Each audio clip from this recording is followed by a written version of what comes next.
नमस्कार, न्याय टीवी में आप सभी दर्शकों का स्वागत है। कोर्ट राउंडअप की खबरें अब विस्तार से।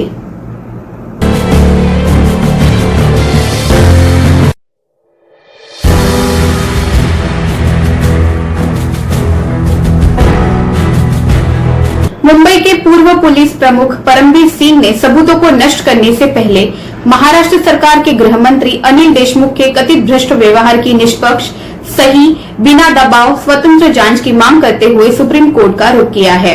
उन्होंने मुंबई पुलिस आयुक्त के पद से उन्हें स्थानांतरित करने के सरकार के आदेश को भी चुनौती दी है। सिंह ने कहा है कि देशमुख फरवरी 2021 में अपने आवास पर क्राइम इंटेलिजेंस यूनिट, मुंबई के सचिन वाजे, ACP social service branch Sanjay Patil सहित पुलिस अधिकारियों के साथ बैठकें कर रहे थे। उन्हें हर महीने 100 करोड़ रुपए जमा करने का लक्ष्य दिया गया और विभिन्न प्रतिष्ठानों और अन्य स्रोतों से पैसा इकट्ठा करने का निर्देश दिया था।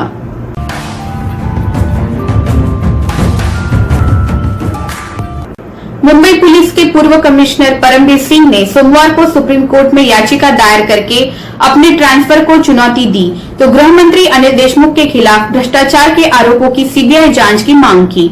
एंटीलिया केस और मनसुख हिरेन की हत्या मामले में पुलिस अधिकारी सचिन वाजे की गिरफ्तारी के बाद मुंबई पुलिस कमिश्नर पद से हटाकर डीजी होमगार्ड बनाए गए परमवीर सिंह ने देशमुख पर एक और बड़ा आरोप लगाया है। उन्होंने कहा है कि सांसद डेलकर मौत के मामले में देशमुख उन पर बीजेपी नेताओं को फंसाने का दबाव डाल रहे थे।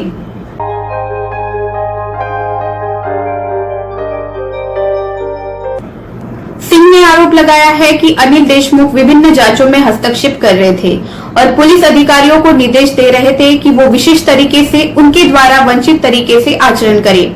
प्रार्थना: अनिल देशमुख महाराष्ट्र सरकार के गृह माननीय मंत्री के विभिन्न भ्रष्ट कदाचारों में निष्पक्ष, सही, बिना दबाव, स्वतंत्र जांच करने के लिए तुरंत प्रतिवादी संख्या 2 केंद्रीय जांच ब्यूरो को कोई अन्य उपयुक्त रिट, आदेश या निर्देश जारी करे।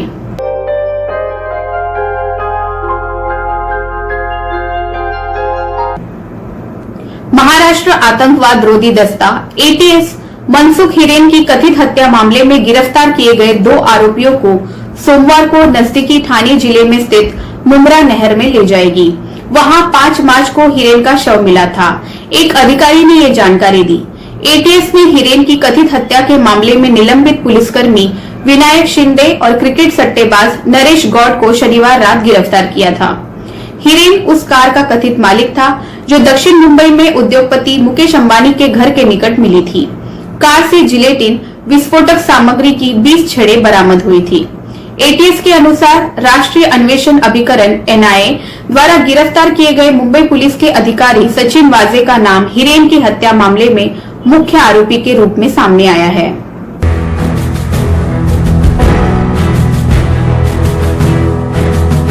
अधिकारी ने कहा, निलंबित पुलिसकर्मी विनायक शिंदे और सट्टेबाज नरेश गौड को मुमरा नहर के निकट रेती बंदर इलाके में लाया जाएगा, जहां 5 मार्च को हिरेन का शव मिला था।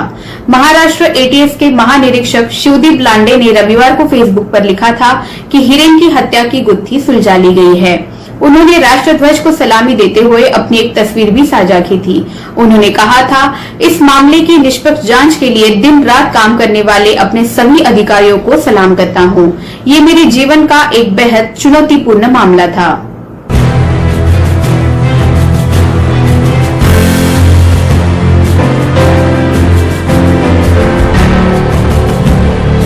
वहीं दूसरी तरफ भारतीय जनता पार्टी के नेता चंद्रकांत पाटिल आज सड़कों पर उतर आए। उन्होंने मांग की है कि महाराष्ट्र में राष्ट्रपति शासन आनी चाहिए और उद्धव ठाकरे को इस्तीफा देना चाहिए।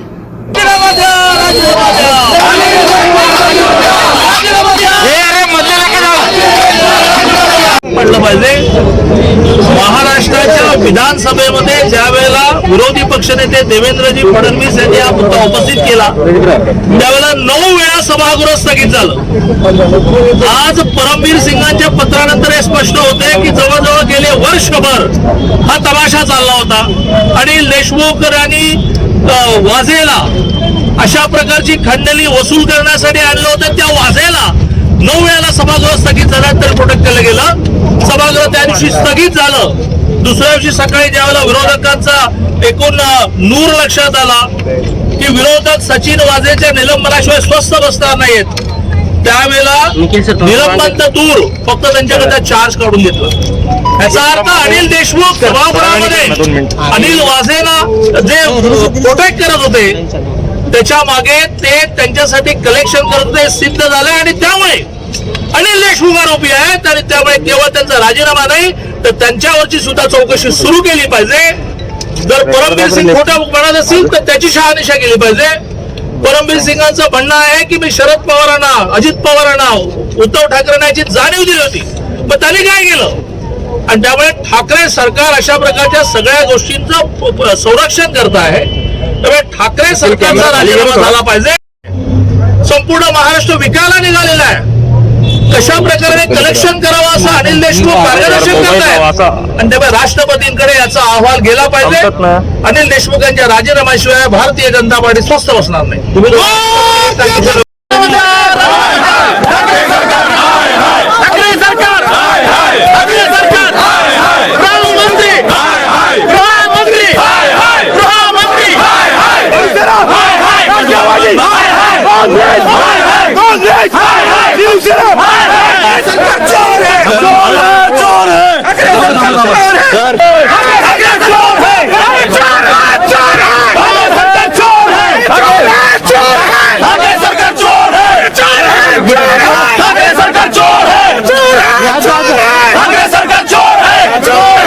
महाराष्ट्र के गृह मंत्री अनिल देशमुख पर लगे भ्रष्टाचार के आरोपों के बीच भारतीय जनता पार्टी भाजपा के विधायक राम कदम ने सोमवार को राज्य के मुख्यमंत्री उद्धव ठाकरे और गृह मंत्री की नार्को टेस्ट की मांग की है.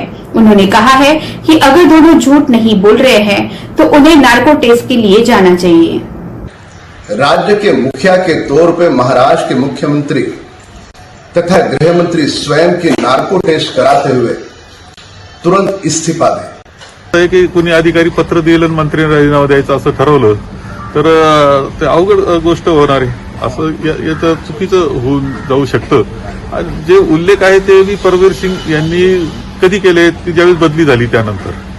त्यामुळे बदली झाल्यानंतर असे करणं, पत्र देणं, याच्यात त्यांचं काय नेमकं हेतू त्यामध्ये आहे, काय त्यांच्यावर दबाव आहे, हे महत्वाचं आम्हाला सर्वांना वाटतं.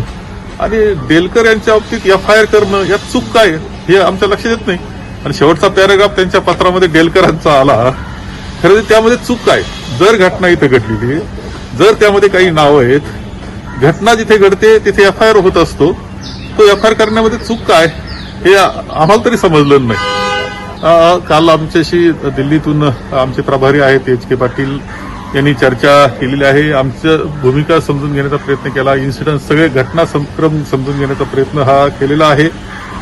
आणि त्यामुळं आता आम्हाला एकत्र पद्धतीनं शेवटी महाविकास आघाडी म्हणून आहोत, एकत्र बसणं होईल, चर्चा होईल आणि काही जर आम्हाला जर निर्णय करायचे ठरले तर आम्ही त्यावेळी चर्चा करून निर्णय होतील.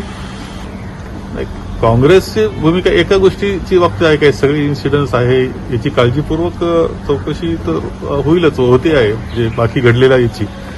मात्र गृहमंत्री अनिल देशमुख यांच्या बाबतीतली जी गोष्ट आहे त्यामध्ये परमबीर सिंग यांचं जे पत्र आहे त्या पत्राच्या हेतूबद्दल आम्हाला शंका आहे. आम्हाला असं वाटतं की परमबीर सिंग यांचं पत्र हे काहीतरी राजकीय दबावापोटी त्यांच्यावर काही प्रेशर्स आले असावेत आणि त्यामधून त्यांनी हे पत्र दिलं असावं असं आमचं आजचं मत आहे.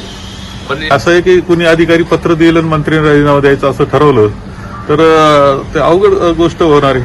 असं याचं चुकीचं होऊन जाऊ शकतं. आणि जे उल्लेख आहे ते मी परमबीर सिंग यांनी कधी केले की ज्यावेळेस बदली झाली त्यानंतर. त्यामुळे बदली झाल्यानंतर असे करणं, पत्र देणं, याच्यात त्यांचं काय नेमकं हेतू त्यामध्ये आहे, काय त्यांच्यावर दबाव आहे, हे महत्वाचं आम्हाला सर्वांना वाटतं. फिलहाल बस इतना ही. अन्य खबरों के लिए जुड़े रहिए न्याय टीवी के साथ. नमस्कार.